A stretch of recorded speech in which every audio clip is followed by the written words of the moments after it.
Thank you for your attention and time. And many thanks for Tony for giving me this opportunity to moderate such a small panel just after the very nice sunny lunch. But I'm sure with the panelists that we have today, leaders in the telecom operators, service providers, will grab your attention. We have a lot of very interesting topic to cover today. And I hope you'll stay focused with us. We have talked this morning about the shift in consumer and enterprise behaviors. We have also talked about digital transformation. And what we have behind the scene is, of course, the network.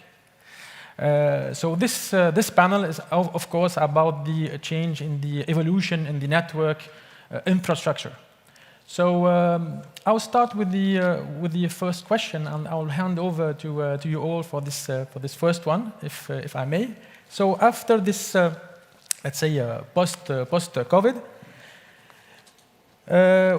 your opinion, and especially in the post-COVID, which technology trends would continue to explode in terms of network demand and development? Okay, so please. So I will start. Yes, please. Good evening, everyone. My name is Mohamed Marzouki. I'm the international CTIO for the Salat Group. I'm very happy to be here today. Also, I'm very happy to see that we have a full house. Finally, we are back to our normal life. So thank you for the gentlemen for arranging this event. So I'm happy that Dubai is leading this initiative to go back to normal life. And I'm also happy that the telecom sector is participating in this as well. So back to your question, which is very kind of complicated question. I think some of you heard that at the Salat Group recently acquired a grocery service provider in the UAE. And someone might ask, what's going on? At Salat is a very big company. It's worth more than $80 billion nowadays. Acquiring such a small business in the UAE is not something usual, let's say. Let me give you an example about what is going on and what we are trying to achieve. Today, if you have, let's say, I'll give you an example. If you have a kid that's 2 years old, you will wake up in the morning and you'll find that he's sick with high temperature. If you are a good parent, you will run immediately with him to a doctor. If you are busy at work, you will wait for a couple of hours, hopefully that he will recover by himself. You will go to the doctor and you will wait for a couple of hours to tell you, wait for your turn. The doctor will ask for some samples.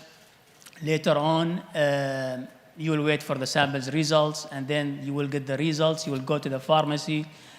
The pharmacist there will ask you about a couple of questions about the history of this kid. Is he allergic to any medicine? Is he taking any medicines today? Couple of questions, and there is a chance that also at the end, he will give you something that might harm your kid at the end. You will take the medicine and you'll go back home. Hopefully, he will be recovered. What we are trying to achieve is to automate everything, and I will give you an examples and about existing technologies that is now available in the market, but till now nobody is using it.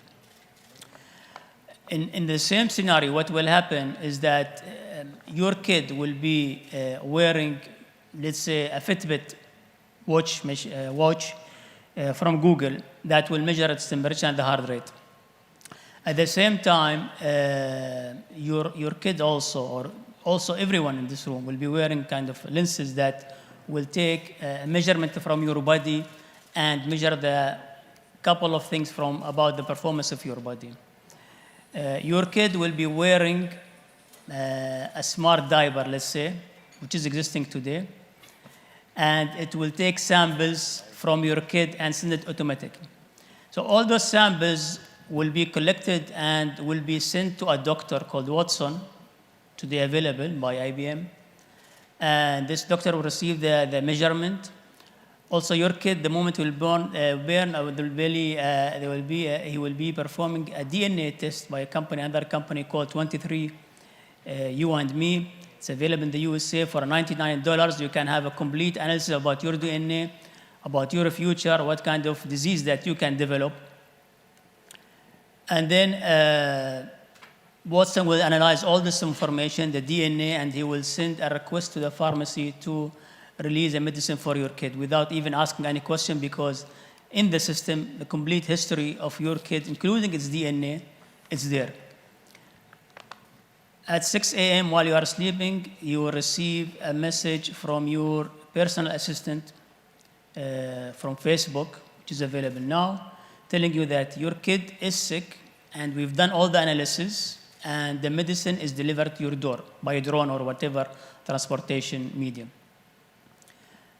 So all this was automated while you are sleeping, and this is what we are trying to do in the technology after the pandemic, because what we have noticed that there's a huge demand for digital services.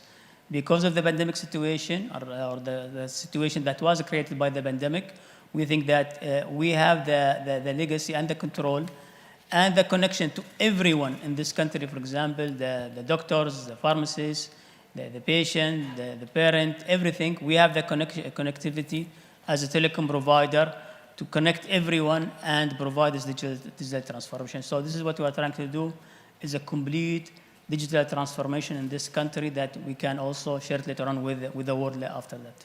Thank you. Dr. Muhammad, from Huawei perspective, the trends? Oh boy, it's a lot.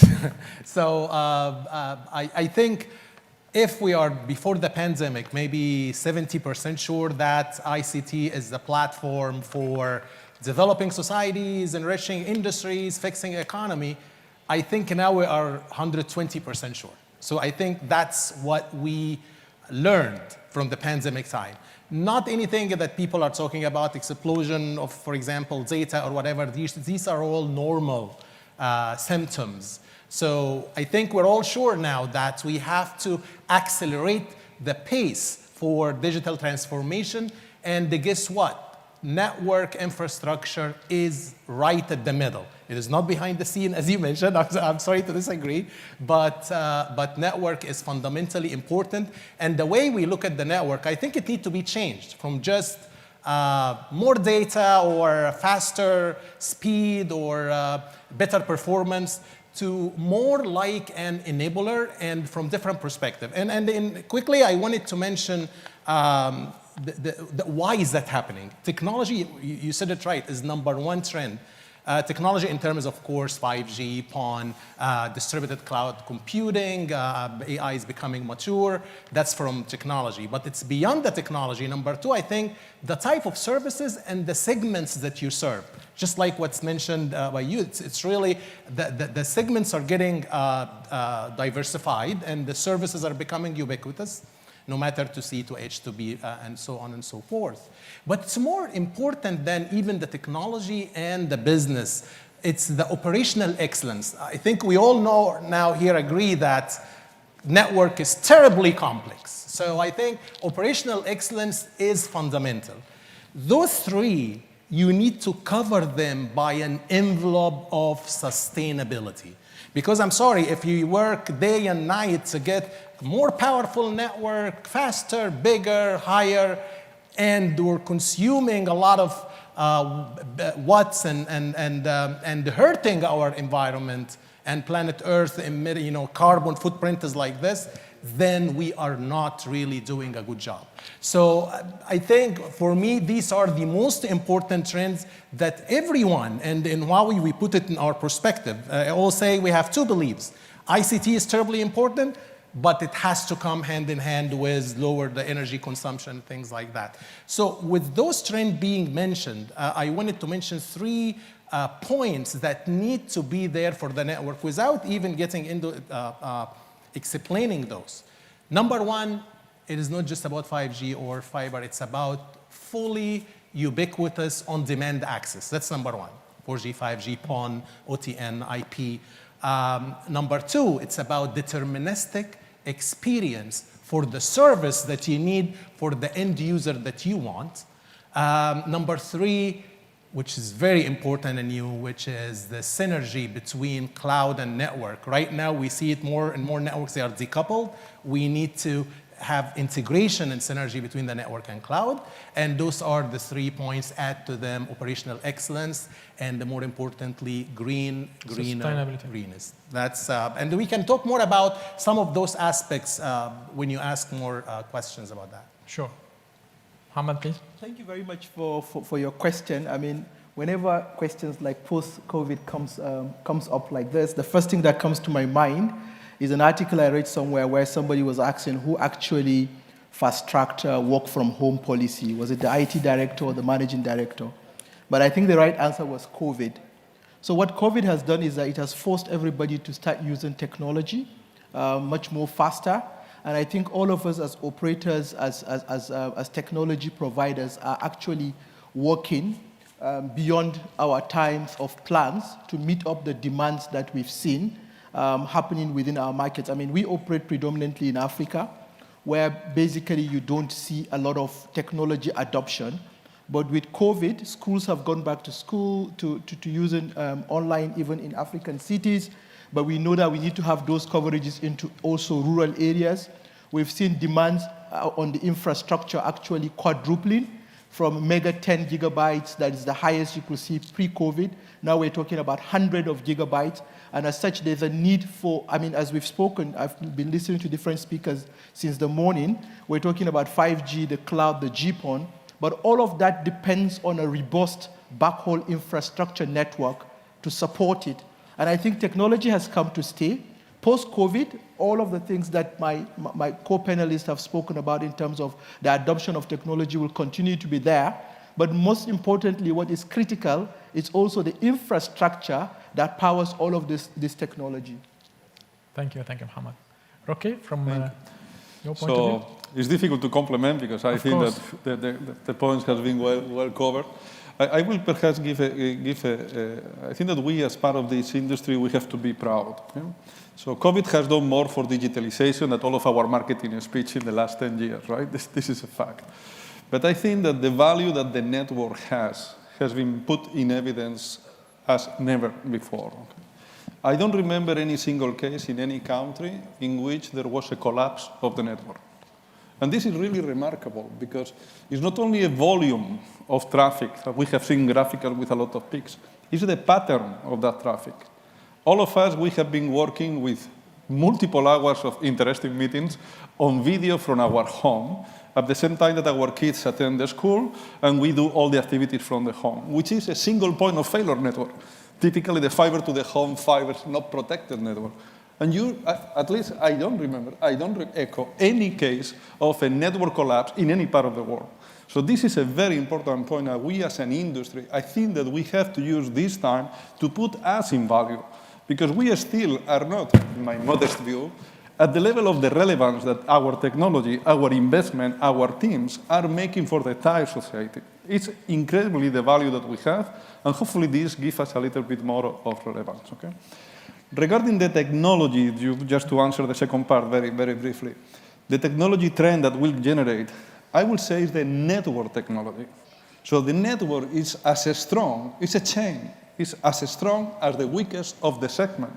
There is no way to have a super access network without a super aggregation, without a super core, without a super cloud. And definitely, the cloud is part of the network. The network is part of the cloud. The cloud is very heavy. The cloud is not done in the sky. It's plenty of iron, of germanium and silicon as well, of course.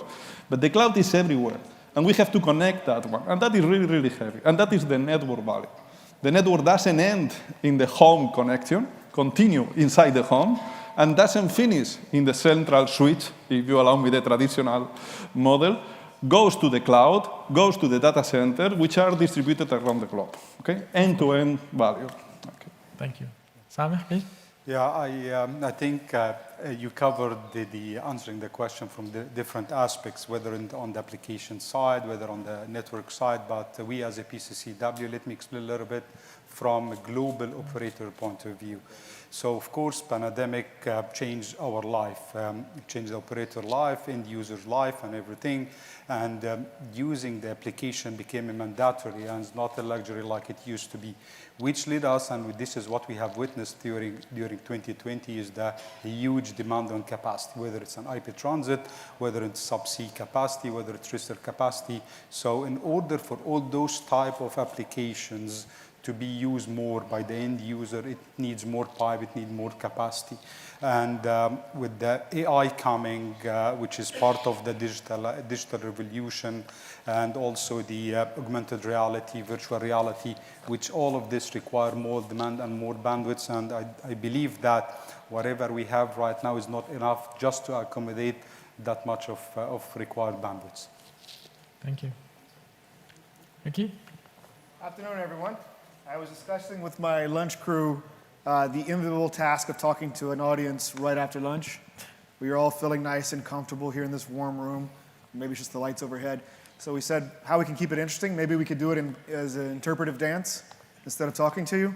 But I wasn't able to get my panel members to agree, so instead you just have to listen to us. I didn't buy the idea, by the way. Huh? You suggested. So I think I think it's, it goes without saying, but I'll say it anyway, that the pandemic did indeed increase the demand. Estimates as conservative as 50% on the already year-on-year increase in demand. Some tapering off, and by the way, I question whether we are post-COVID. Everyone's getting a test right when you come into the airport, so on and so forth. But at any rate, maybe we're in the long tail. Yeah.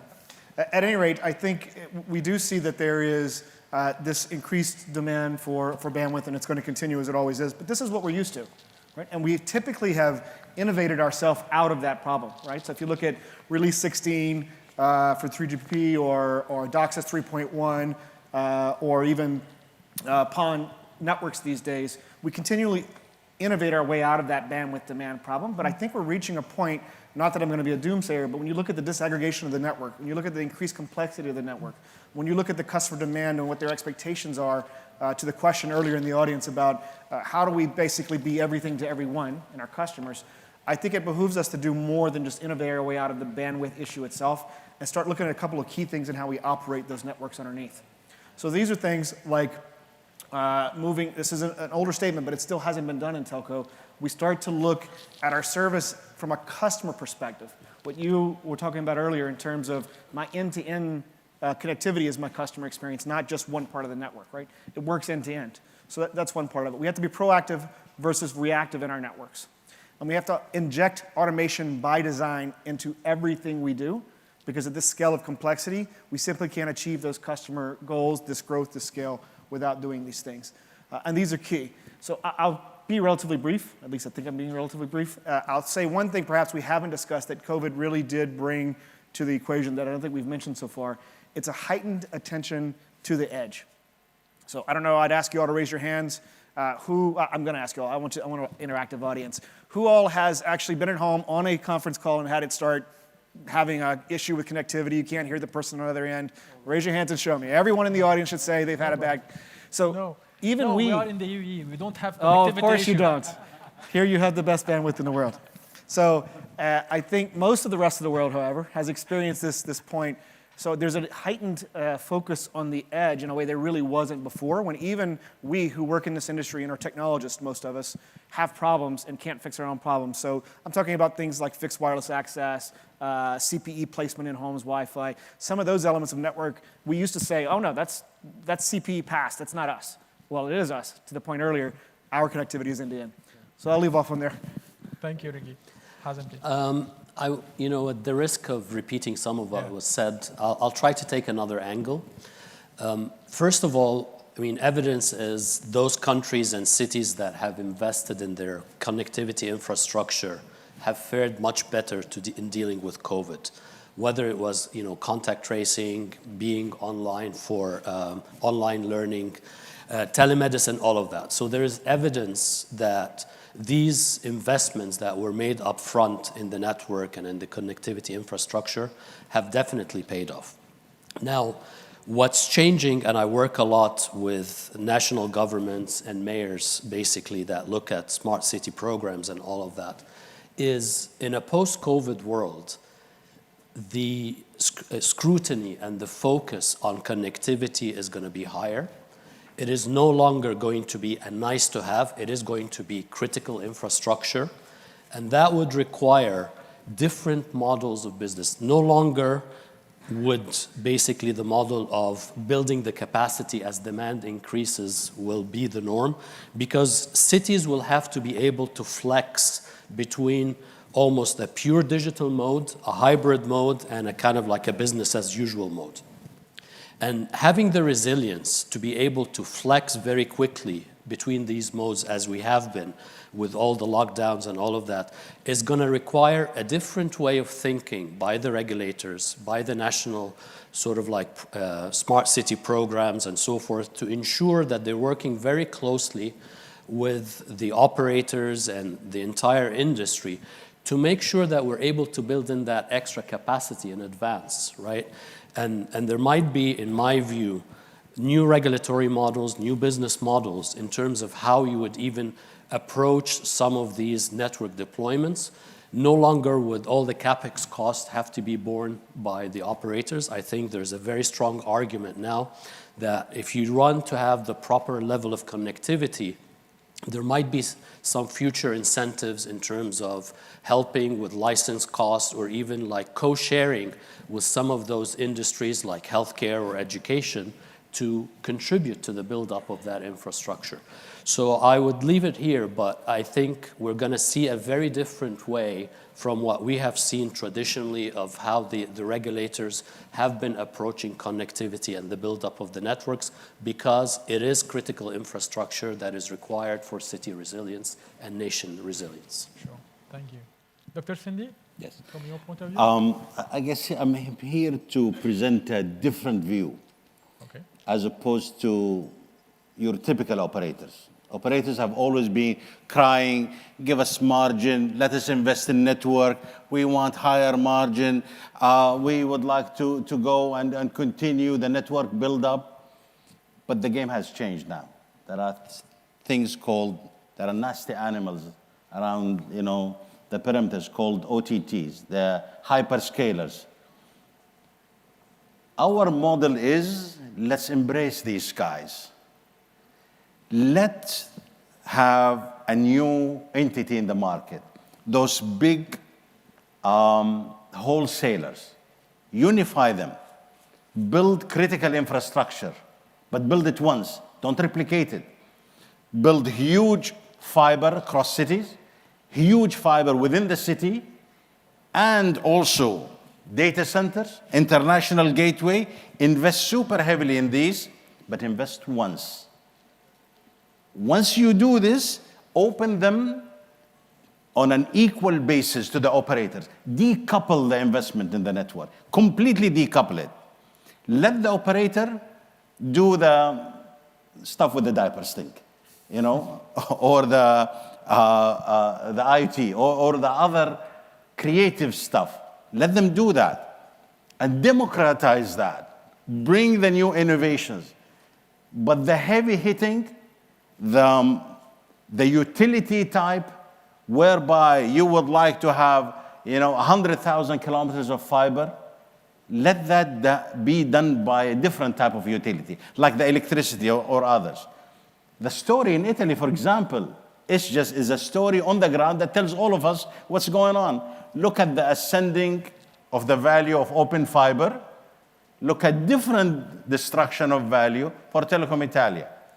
That tells you a different story, which means that if the critical infrastructure continue to A, build up the fiber, B, the national champions in building up huge data centers and international gateways, and let the operator compete. Let them take really the lowest possible cost, because those critical infrastructures, they can live on a 10%, 12% EBITDA. None of the operators can eat.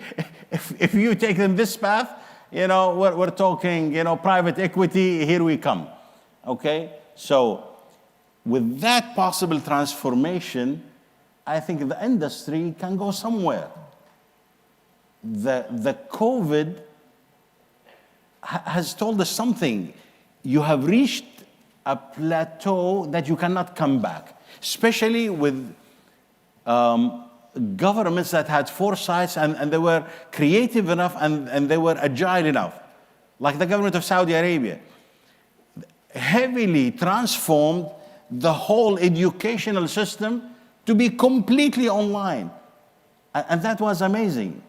There are other governments like UAE and others have done similar, have taken similar steps and others. But when you do such transformation, you can never go back to the status quo.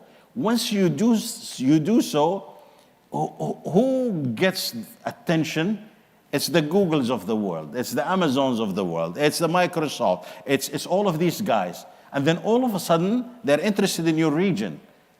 And then you have a dilemma. Either you bring these guys in, because they come with substantial value. Let's not kid ourselves. You know, at the end of the day, everyone, customers, why do they have the connectivity? Because they want to see YouTube, and they want to see this, so and they want to Google themselves. And network optimization, mutualization. Exactly, but either you embrace it or you fight it. I'm proposing let's embrace it. Let's bring in these values. Let's bring in these big systems that will help democratize the application generation and the contribution of the young ones that can do the marsool, or that can do the food deliver, or that can do, and empower them. And all of a sudden, the whole economy goes into a complete different cycle of value generation. This is my 2 cents worth. Great. Thank you. Thank you, Dr. Cindy. Hamid, anything to add from your side? Yeah, thanks. Am I audible? Yeah, great. So see, I have an inherent advantage amongst all of our colleagues because I come from the satellite world. So see, satellite was already actually going through, you have kept this evolution of network infrastructure, I would say revolution of network infrastructure. Revolution. Yeah, because satellite is actually going through a revolutionary time at the moment. For the last many decades, it has been telecom operators trying to learn the satellite language in order to adopt or adapt to the satellite way of doing things for those sites which are mostly remote. Now, with this pandemic, I would say one of my friends referred to as edge. You know, so I mean, with this pandemic, every site is a remote site. So this is interesting. But of course, the pressure on the satellites has always been on 2 aspects. The throughput, because it comes with huge costs. It's good that prior to our panel discussion, Samir Halawi touched on the satellite networks and the evolution it's going through. Then the second is the latency. The applications now requires much less latency than the traditional satellites, which are 36,000 kilometers away from Earth's surface. So all of this, I would say, and just to keep it very brief to the point on the pandemic or post-COVID, whatever you call it, I would say the speed of revolution has been enhanced by this COVID. Thank you. And I would agree with my friends, there is no going back. Thank you, Hamid. Thanks.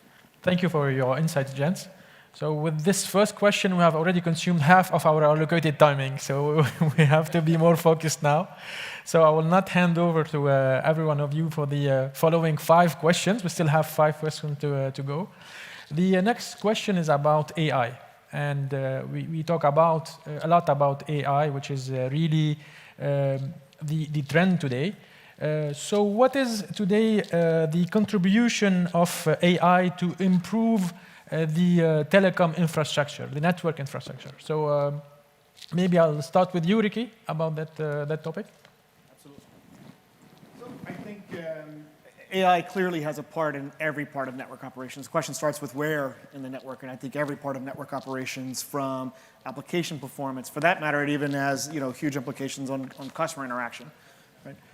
It's not a panacea. There's no magic. As in most kind of technology adoption curves. You have this belief that you're going to press a button labeled AI and all your problems will be magically solved, and it doesn't quite work that way. But it does have applications throughout the network operations part. And we at B-Yond are really focused on perhaps what is not seen today as the most sexy part, but still a most critical part, which is down in the bits and bolts of the network. And so what we're seeing, I think it's generally attributed to Benjamin Franklin. The only thing that's certain in life is death and taxes. Well, I'd add that death, taxes, and more change in the telecom industry is going to come up. More technologies are going to come along. So we're seeing some general trends of disaggregation, software-defined networking, all of these things, which means more capability, more flexibility, but also more complexity. And with more complexity, if in simplest terms, do something different, we're going to just linearly increase the amount of people, highly skilled engineers that we need to run and operate our networks. And so what our part of the AI/ML is focused on is really, and it's a bit broader than that, we call it automation intelligence versus just AI.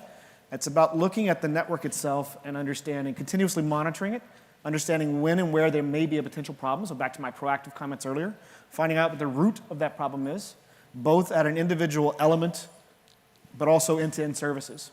And that same kind of monitoring and fixing, if I use very simple terms, kind of infrastructure also applies to reducing time to market by having a better, so we're moving to more of a net DevOps kind of approach where we inject all changes to the network through a CI/CD, CT, continuous testing, and CV, continuous validation pipeline, so we can onboard those network functions into the network much faster, but at much higher quality because we're continuously testing them and validating them before they go into production. So it's that complete life cycle there is really where I think there are some major benefits still to be gained in terms of bringing us closer to the zero touch, reducing the amount of effort it takes to manage that network, and finally, increasing the quality, which in turn gives people like my friends over here at PCCW a better application experience for their customer in the end.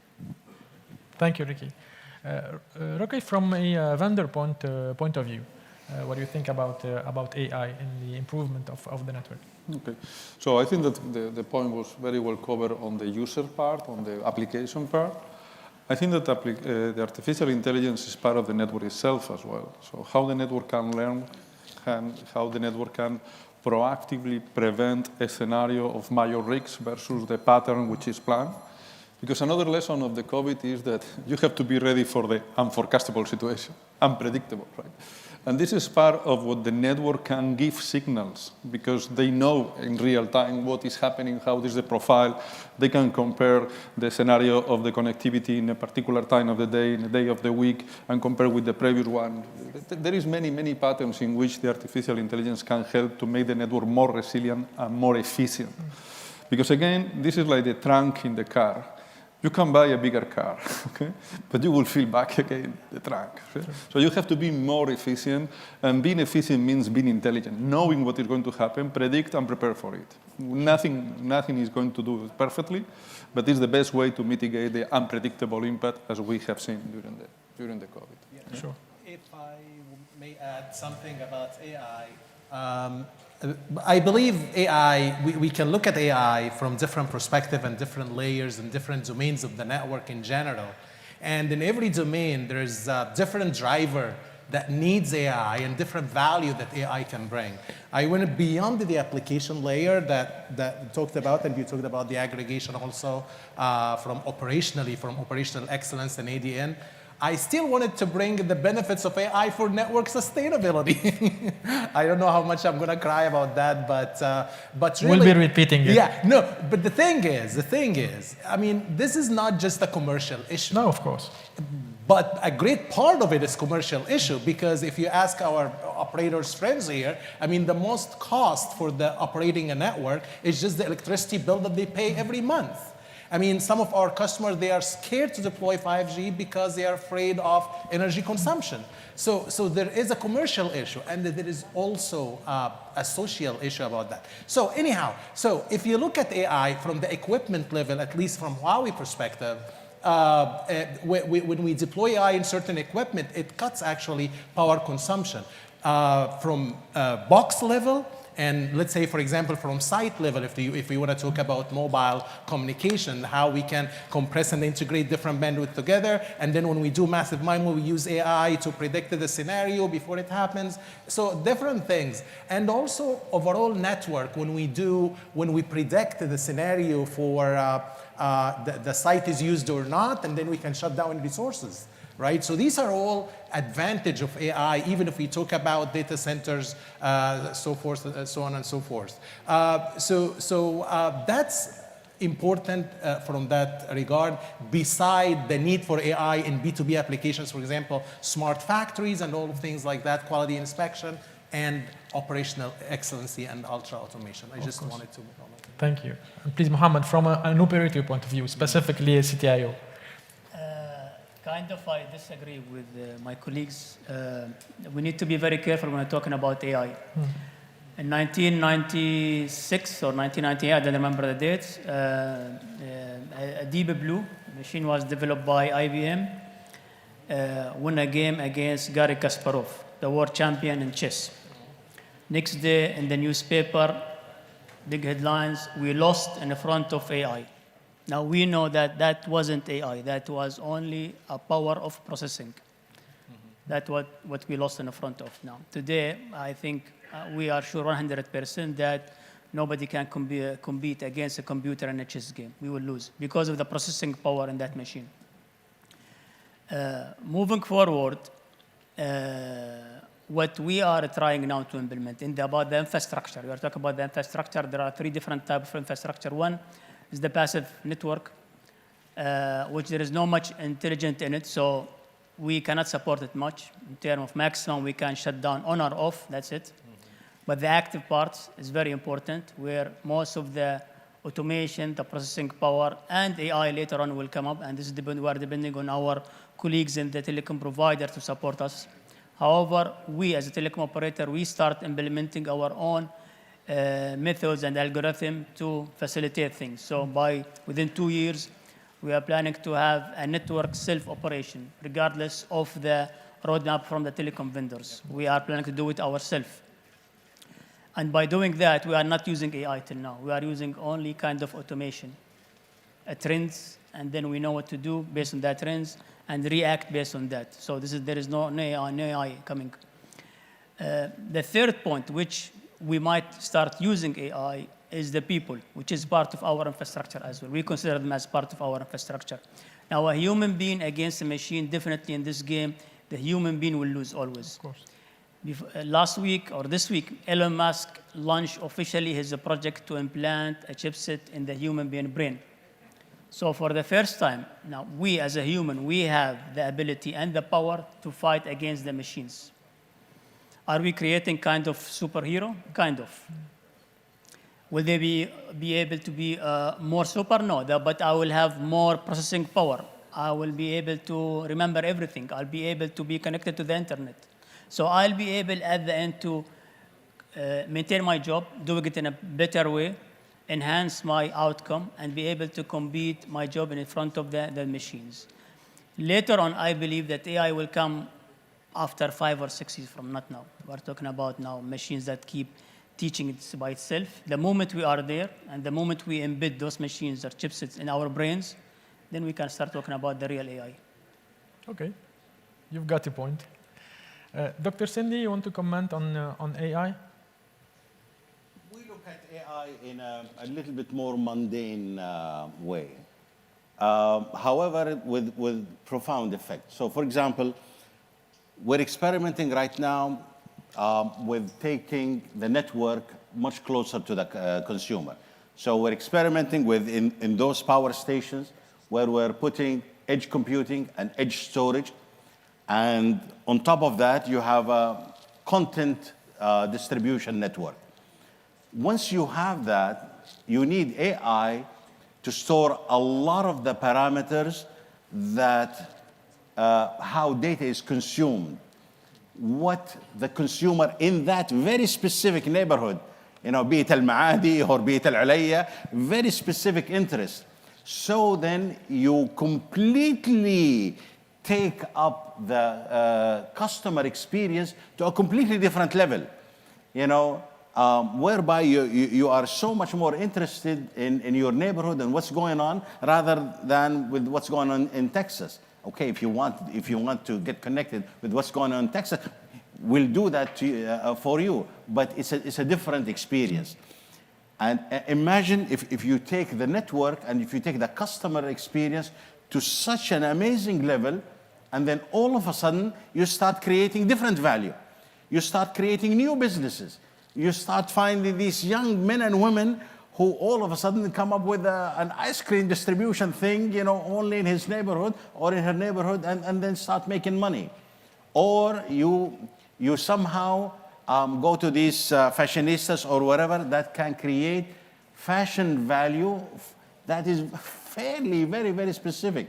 So AI can play a whole lot of, deliver a whole lot of value in either predicting or aggregating, or that aggregation can be sold to people that can make use of that. The Samsung TV or the heater or whatever appliances or other services or even the cat groomer, or you can just take it to the nth degree. So even with little applications like this, the impact on daily life is so fundamental. And then as a wholesaler, if you can do a little bit with that, a little bit to facilitate that, I think that would be wonderful. Thank you so much. Since AI is a very hot topic, so I suggest we'll take a question from the audience, and to be sure that everyone is still following. So do we have any questions on that specific topic from the audience? No? Seems not. So we'll move to the following questions, unless someone from the panel would like to add a comment about AI. No. We were so eloquent, they had no questions. Yeah. Great. It means that they were following and everything was so clear. That's very good. Exactly. That's what's going on in my head anyway. Okay, so great. Let's move to the next question. So can you explain how it is likely to gain more bandwidth out of existing networks? How would a higher bandwidth translate to better service and experience? So maybe I will start with you, Sameh, about it. Yeah, sure. The development of technology, mainly in DWDM, made a huge difference and helped monetizing the existing network.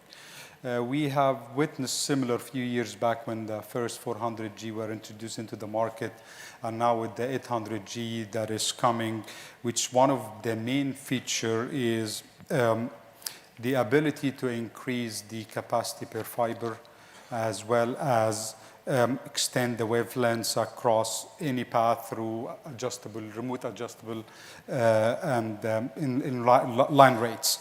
So with the huge demand, we need to embrace such technology in order to accommodate the market needs.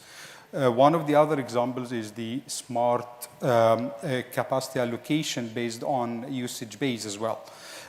Smart cable routing planning, where we have to plan ahead, seek the balance between shorter routes, and to avoid external factors such as geopolitics, fishing zones, earthquake zones, and so on and so forth. So this will allow us and actually allow the industry to extract more capacity and more bandwidth from the new submarine cable built. Thank you, Sam. Please, Mohammed. I mean, just to add on that as well, I mean, we just have to leverage on technology. There's nothing else we can do if we want to optimize it with the growth of traffic that we've seen. I mean, I recall in the early 90s when some of the cables started coming around Africa, the whole design capacity of that cable was about 120 gigs. Today, we're talking about cables that are coming where everybody is going to have his own pair, and there are going to be 12 pair cables on it, and each of them is going to have like 10 terabytes. And we're still panicking to say, look, based on all the things we've been discussing today, these capacities might still be outrun, because we're seeing people living, working, and playing on the net now, because that's where everybody lives, basically. So whether we like it or not, we need to invest in that technology. We need to also adopt the sharing of infrastructure. I mean, I was listening to Doctor and I was wondering if he was privy to some of my strategy, because what we've done is that we've got about 85,000 proprietary fiber on the continent of Africa, which I believe is the most extensive, and it was built and used only for running about over 280 million subscribers. What we've done in the last 3.5 years, like Fred was talking about earlier on, is to open that network for everybody to use. And in opening that network, we're adopting new technologies that scale up the bandwidth and the requirement of the capacity to be able to meet not just our own use, but also other MNOs and other network operators like us, and even the hyperscalers that we've seen coming in. So we're looking at it end to end, the subsea coming into the CLSs, the data centers, down into the metros and into the NLDs, and make sure that we optimize the use of technology to grow up the bandwidth and open it up for everybody's use. Thank you. Mohammed, your opinion? Very tough question, because we are engaged now on how the future will look like. And today, if we are talking about, if the telecom operators are talking about providing a decent quality of service using 5G, the demand is a minimum of 100 megahertz. If we are talking about 6G, we are talking of telecom service provider talking about 3,000 megahertz. I don't think that any telecom authority will be able to release such amount of spectrum now. And I don't think any telecom operator will be able even to acquire and pay for this amount of spectrum that will be needed. So what options do we have? One of the options that we have is the private networks, small private networks. People are talking to fiber to the home, fiber to the corner. Now we are talking about fiber to the room. So you will have your own fiber in your room and your own private network in your room that's serving only you. So without any other external interference, without all this needed spectrum, you'll be able to achieve better quality of service than now. Second thing, we were talking about the digital gap in Africa, for example, compared to the rest of the world. We have decided to, as we operate also in Africa and in Asia, where the digital gap is really big between those countries and the remaining countries, we have decided to start implementing 5Gs in some of the most dangerous and remote areas like Afghanistan. It's a war zone. Can we implement 5G? Yes. Can we implement 5Gs the same way we implemented at the same cost implemented in UAE? No, because I don't think we don't need it. However, we managed to implement a solution today in Afghanistan using an Open RAN technology, for example, that is ready immediately to be evolved to 5G with minimum amount of cost comparing to the classical solution. So there are solutions. There is a different way of techniques that each operator needs to implement, taking into account which quality of service your customer is looking and how much money you are ready to pay. Back to Dr. Ahmed's point as well, I think the fight between the OTT and the operators has to stop. What happened in India with Jio is a great story that we need to learn, and each of us, we need to learn about it, where Jio, an operator that operates in India with an ARPU less than $1 a month, managed to sell stocks that worth more than $20 billion to giants in the OTT to enhance the network quality of service and the competition. And now Jio is talking about acquiring a BT in UK with all this amount of money they got from those OTTs. So it's a collaboration rather than a fight that we think that for years and decades that we need to fight the OTT. I think we need to collaborate to enhance the quality of service and to reduce the digital gap today we are facing. Okay, thank you so much. If Please, I may add please, to Doctor. more examples, actually I agree 100%. It's a good example about fiber to the room, beyond just the fiber to the home. Also, another example from wireless communication. Of course, we all know even if we have limited bandwidth, you can use MIMO, massive MIMO. That would also give you more data speed out of your limited bandwidth. As a matter of fact, in Jafza here in Dubai, when we had our MBB forum, we actually achieved the higher data rate indoor by having distributed MIMO for multiple pico radio units. So these are two examples. A third example from IP, from routers. If you can control the power consumption on the BCP board, you can actually get that board to consume or to pass higher speed, like instead of 400G, maybe 800G. If you can do intelligent or natural cooling for your data center, you can even serve more capacity in terms of megawatt of capacity. So I think it's different perspective. Innovation, what can bring a capacity more than or out of what your assets is the innovation in every single piece, even component level, box level, network level, about the synergy. If you synergize, cancel the interference, you can get more also. Of course. Thank you. Dr. Cindy, would you like to comment about this topic? Better experience with the bigger bandwidth? I think our friends in both in Nokia, Huawei, and Sienna, and these guys are doing wonders, especially in slicing up fibers and doing new technologies on packets, whereby this fiber to home business, fiber to the room business can actually deliver real value to the consumer. We really count on them, and we look at what they can deliver, because it is this type of experience that will support 6G. Because today we talk about 5G and so on and so forth, but as a friend of mine who is very well versed in the consulting business says, if you wear a marathon jacket, it doesn't say that you're actually capable of running the marathon.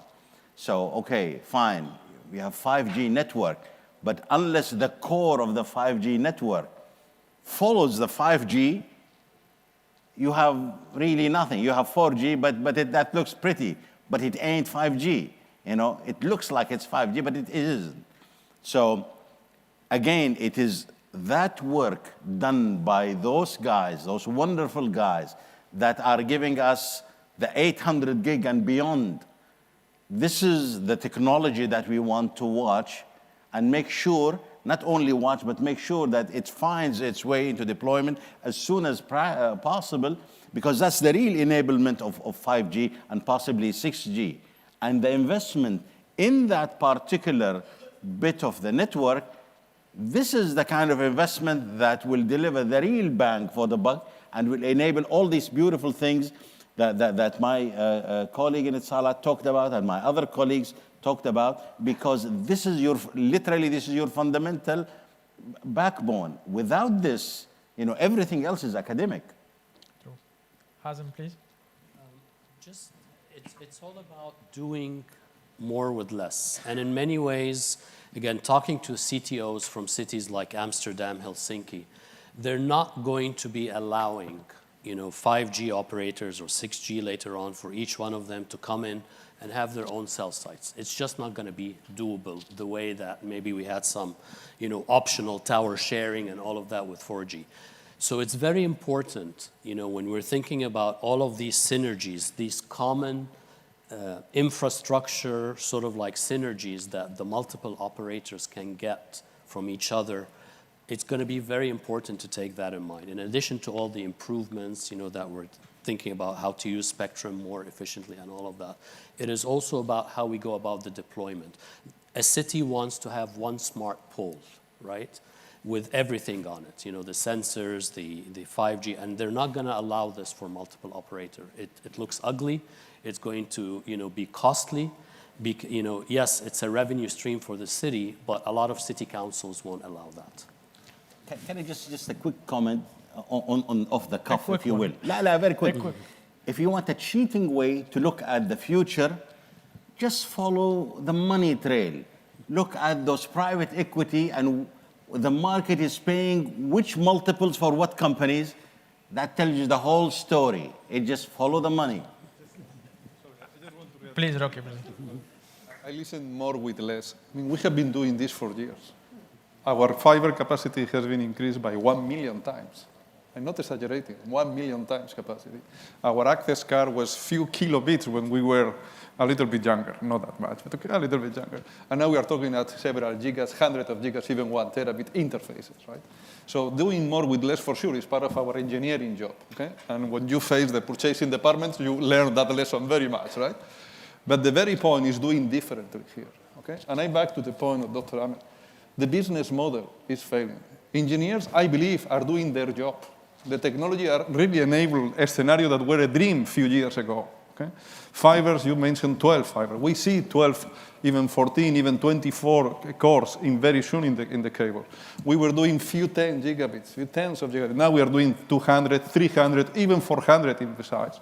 The coordination between the IP layer and the optical layer, the dry and the web plans are going to be fundamental. The capacity is not going to be a problem. The problem is how we make money from it. Okay? And I want just to make an example, as Dr. Ahmed mentioned. The new games, the new players, okay? The Hyperscalers. You go to the Submarine network, for example. Traditionally, what is the cycle of an opportunity in Submarine network? It's years until you take a decision. And then you have the deployment time, okay? Today, a single decision maker is getting more cable than anyone else before, okay? So this is a very important thing I believe that the industry has to react. The time to market, the model of the business for operators and for everyone in this industry has to change dramatically. Network infrastructure, network transformation is a fundamental piece of that, but that will not be only. That will be only the muscle, not the brain. We need both. I've heard two very important words, sustainability and cooperation. Cooperation between operators and OTT players. And actually we can see, like, for instance, Facebook in Africa is working a lot with some operators to deploy fiber for rural connectivity, etc. And I'm sure this will be booming afterwards. Thank you, gents. But I like what he mentioned about the dollar per unit bandwidth. That's a very good one. Yeah. So we have carbon per bit, the money. Carbon emission per bit, and we have dollar per, per unit bandwidth. Yes. Thank you, gents. So moving to the next question, another source of reliable source of connectivity is submarine cables. Will submarine cables be able to sustain the current demand for network capacity and coverage worldwide, and how? So please, if we can start with you, Sameh. You disagree? There is a shortage worldwide. Mic, please. For Sameh. Yeah, I think it's working. Yeah, there is a huge shortage in capacity worldwide nowadays because not because of technology. Not because of technology. I said not because of technology. Because usually it takes 1 to 3 years to plan for any new subsea systems. And then you need additional 3 years for implementation. This gap actually put all of us in a shortage of capacity. Therefore, we need to be ahead of the game. We need to plan ahead of anything. But as you said, with the existing or the future of the technology, as we mentioned about 400 gig and 800 gig, now it allows us to expand the bandwidth per fiber and also the multiple of fiber in each system. So it's yes and no, if you know what I mean. Technology is helping, but we are running against time, unfortunately. No, my point was regarding the technology capability. Yeah, capability of growing the capacity of the installed plant. Absolutely. The new ones coming with larger capacity, but larger when number is the of next one? We are talking about 3 to 4 years. So if you take 2 years to take a decision, absolutely, you cannot expect the network deploy shorter, right? Absolutely. Yeah. Okay, please, Mohammed. I mean, you made mention of one of the hyperscalers I've been working in Africa to bring in, to do metro and terrestrial coverages. We've partnered with one of them to bring one of the cables coming into Africa, and I think it's the longest cable that is going to go around Africa. And we've also partnered with them. I mean, like Mohammed was saying earlier on, you don't fight them, but you partner with them. So we've partnered with them, and we're bringing this scale in. Does the capacity we have today enough to sustain our demand into the future? I think no and yes. No in the sense that we're all panicking more or less in the industry because we can see that capacities are going out all over the world. However, I think we can optimize some of the traffics that we pass out by localizing traffic, especially in the continent where I come from, where we operate. We've seen that most of our traffic is going back to Asia, to Europe, to the Americas, but you could see that there's a deliberate work now going on to localize this traffic by getting more hyperscaler data centers to localize this traffic, and I think that might give us just a small window before the new cables come in. But I mean, the cable deployments are also very fast now because the decisions are quicker than they used to be before. I mean, from being PTNs owning cables, it became consortium partners, it became investors trying to invest. Now you can see that the hyperscalers with all the big boxes are coming in, and we're all partnering with them to see that cables come in. So I see a lot of more cables coming in and a lot of more localization of traffic in geographical areas to at least ease the huge demand.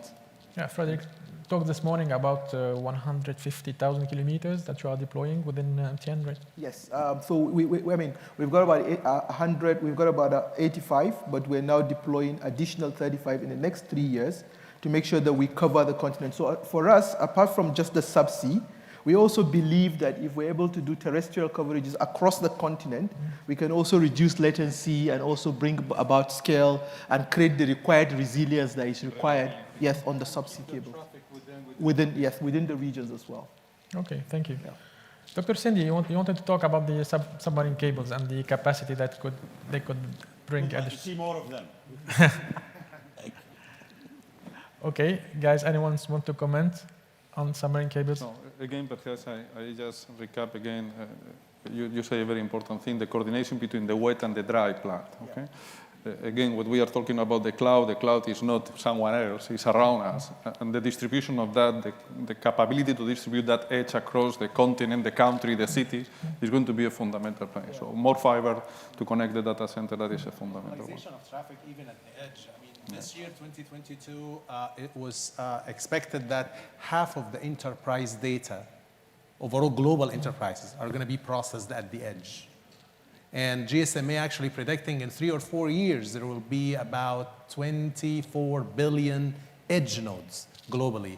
Actually, 20% of those is going to use 5G. So I think intelligent edge, from different perspective, from security reasons, for stringent requirements on services, for localization to gain more bandwidth, for different reasons to get more dollar per bandwidth. I think all of that is going to be very important on the last level beyond the submarine.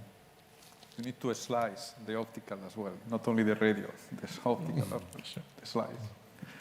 Okay, thank you guys. Moving to the next question. So what are the biggest effects of hyperscale networks on carrier networks? How would this impact the shift to cloud-native development of telcos? Maybe I'll start with you, Rocky, again. Yeah. So again, first, I think, more money at the table. That's very good news. Okay. Faster and very innovative business cases. That for sure help. And whatever is fomenting or pushing to have a more digitalization in the field is going to help us. Because at the end of the day, the technology is not only a technical beauty context, it's the what for, not the how it works, right? So these guys are bringing a lot of new business streams. And as Dr. Hamed said before, and I think Salat is looking at it as well, we have to embrace them. They are part of the ecosystem as well. And as the network reaches the homes or even the rooms, it's reaching the cloud inside and even very much inside in deep of the data center. And all of that can be the end-to-end ecosystem that we can facilitate for them to make the new business profitable for all of us. Okay. Yeah, if I may comment on... Please. Well, I agree you have to embrace them, but you cannot just say that out loud for every kind of scenario. So there are, of course, we know that there are some scenarios that operator can collaborate with hyperscalers in order to bring cloud services to enterprises. But if the operator have their telco edge ready and close to the enterprise, they can monetize it more. And also for different kind of services that require maybe data sovereignty or requires stringent service requirements, I think using the public cloud may not be the ultimate for sure. I mean, solution. Technology solutions is one thing. But for business, yeah, but I agree. But what I mean is it's not going to fit all of the scenarios, but conceptually, of course, it is needed. First, everything is relative. There is no absolute truth anywhere. But my point is that we cannot see that as a different animal coming here. It's all part of the same ecosystem here. Okay? No, we're all for sure, animals. regulation must have a talk, okay? Not only because of privacy of individual, even a government, even a national security. There is a lot of things to say, okay? But again, you cannot stop the innovation that these guys are coming. Okay? That is a real fact, okay? And then the differentiator that an operator, just to make an example here, can do is that stability and predictability of the network that they have to secure the user experience that they are looking. That is the real value of the network, and exposing that and making real visible to the different services. Just go to the cloud. Exactly. Multi-cloud service. The issue of data sovereignty is not going to be the protector for the operators. Because even that data sovereignty, and I agree, a whole bunch of regulators, and rightfully so, they are pushing data sovereignty rules, which is great, and I think it's fantastic. Why? Because for a very, very, very different reason. Because it is bringing the AWS and the Googles of the world and the Microsoft of the world to be in your data center, to use your own fiber, to use your international gateway, and then deliver their services locally. So indeed, then the Data Sovereignty Act would have been fulfilled, because then all of that is staying in the country. So what has happened by the Data Sovereignty Act? It brought part of the value and localized it into the local economy. That is important. That is fundamental. That's something great. But we have to be careful going further steps, meaning would regulators allow certain bundling between connectivity and cloud so that the operator then really push the customer in a certain way to certain cloud versus compared to others? These are issues that need to be further looked at and further analyzed. And the regulator needs to really look where the value is, not the value today, but what is the impact on the industry. And that's these are tough issues. These are not something that can be resolved in a day or two, because the resolution also affects the future. And then each regulator needs to think, what is my very specific country's position? Where do I want to grow? Which value segment do I want to grow? And the resolution of this question would actually be very different from one place to the other. Some places are very much concerned about growth and offering service to the local customer, and they would want anybody who wants to invest. That's beautiful. Do that. But another place would have a different resolution of the question, because their position in the value chain is very, very different from that other place. So there is no one solution that fits all. It depends on each position. Thank you. There is a Please, quote of someone. Let me give the floor to Hazen to conclude this question, because really we are running out of time. I see the organizers are. No, I mean, just a final comment on regulation. The gap basically has always been there between the speed of innovation that we're coming up with technology and the regulation. And I see this gap even widening, and getting even more with some of the things we're seeing and some of the difficult questions about ethical AI, about privacy, how do you deal with private sector data, not to say the least, everything else we've talked about keeping control of your data within your own sovereign space. And I'll stop here because I think we're already behind schedule. Hamid, sorry, we'll skip the last question about satellite, but we talked already about the importance of satellite and the connectivity and what they will bring, right? I believe we'll have to have a separate session for satellites. Definitely. And especially with the kind of revolution that we've done. And with the revolution that we are talking about. But let's keep in mind sustainability, optimization, and money. Thank you, gents, for your contribution and for your insights. Thank you all.